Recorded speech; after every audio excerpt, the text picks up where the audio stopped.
Vocês foram libertados do pecado e tornaram-se escravos da justiça. Lançado o princípio de que a rendição resulta em escravidão, Paulo o aplica aos leitores romanos, fazendo-os lembrar que a sua conversão implicou em uma troca de escravidão. Com efeito, tão completa é a mudança que se deu em suas vidas que ele rompe em uma doxologia espontânea. Graças a Deus! E então resume a experiência deles em 4 estágios que têm a ver com o que eles eram: escravos do pecado, o que eles fizeram, passaram a obedecer de coração, o que lhes aconteceu, foram libertados do pecado e em que eles se transformaram, escravos da justiça. Primeiro, eles eram escravos do pecado, verso 17a. Paulo não mede as palavras. Todos os seres humanos são escravos. E só existem 2 tipos de escravidão: ao pecado e a Deus. A conversão é uma transferência de um para o outro. Em segundo lugar, eles passaram a obedecer de coração a forma de ensino que lhes foi transmitida. 17b. Esta é uma forma totalmente incomum de se descrever uma conversão. Que eles tenham obedecido, isso dá para entender, já que o que se espera é que o anúncio do Evangelho resulte em obediência por fé. Mas aqui não é a Deus nem a Cristo que se diz que eles obedeceram, mas há uma certa forma de ensino.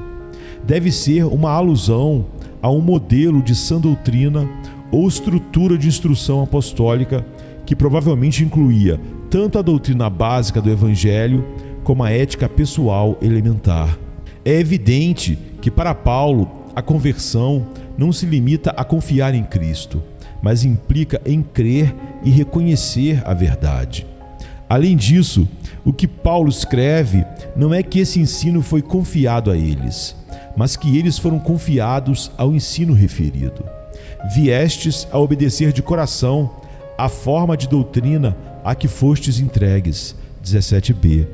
O verbo que ele usa é paradidome, que é a palavra normalmente usada para passar adiante uma tradição.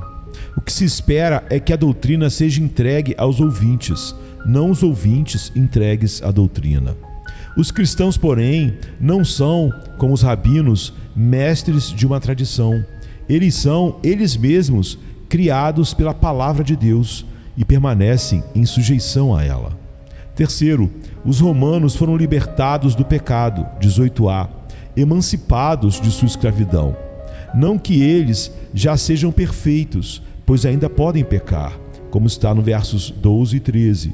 O que acontece é que eles foram definitivamente resgatados do senhorio do pecado para o senhorio de Deus, arrancados do domínio da escuridão e levados para o reino de Cristo.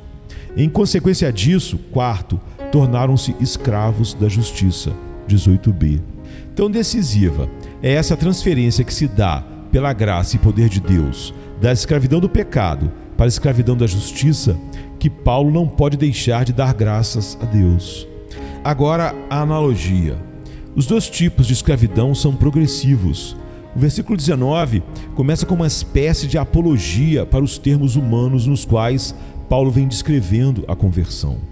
Afinal, escravidão não é uma metáfora totalmente acurada ou apropriada para a vida cristã. Apesar de refletir bem a exclusividade de nossa lealdade ao Senhor Cristo, não expressa, contudo, nem a leveza do seu jugo, nem a suavidade da mão que o coloca sobre nós, e muito menos a natureza libertadora de se estar a seu serviço. Mas então, por que o apóstolo usa essa imagem? Ele tem suas razões. Por causa da fraqueza da vossa carne, sarx, carne, ou por causa de suas limitações humanas.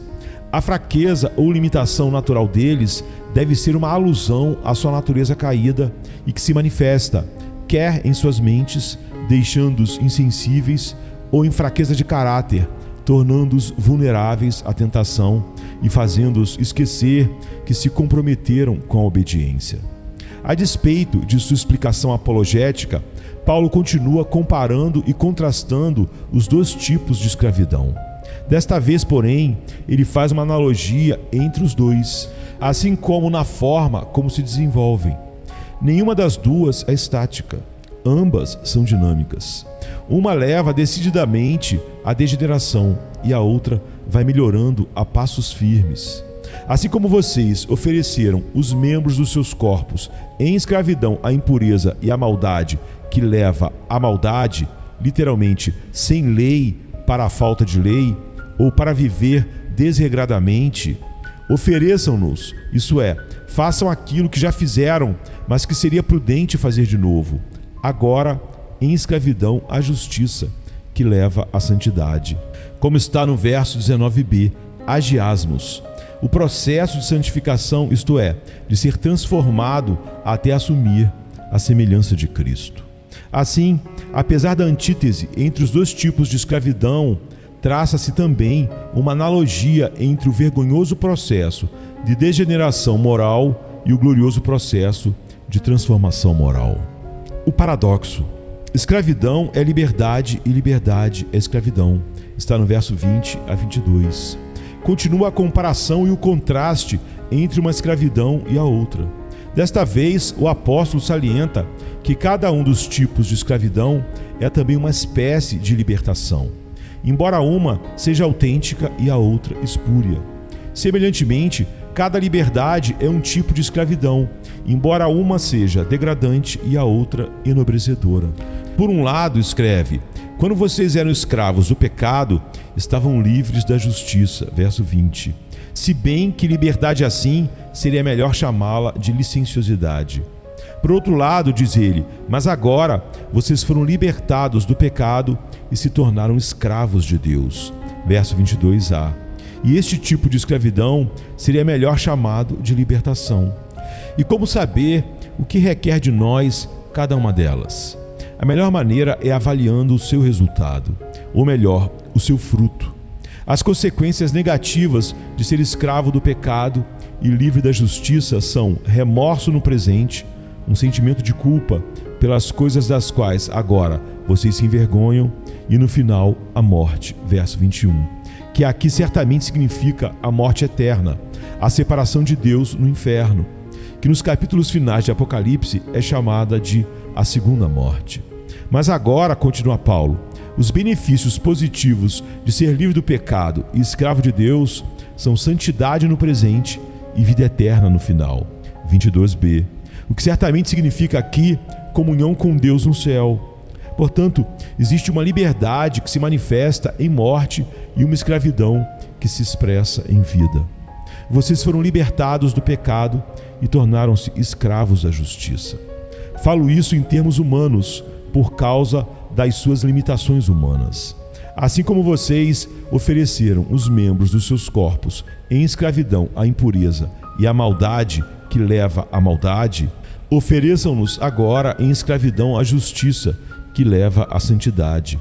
Quando vocês eram escravos do pecado, estavam livres da justiça. Que fruto colheram então das coisas das quais agora vocês se envergonham? O fim delas é a morte. Mas agora que vocês foram libertados do pecado e se tornaram escravos de Deus, o fruto que colhem leva à santidade e o seu fim, a vida eterna. Romanos 6, 18 a 22.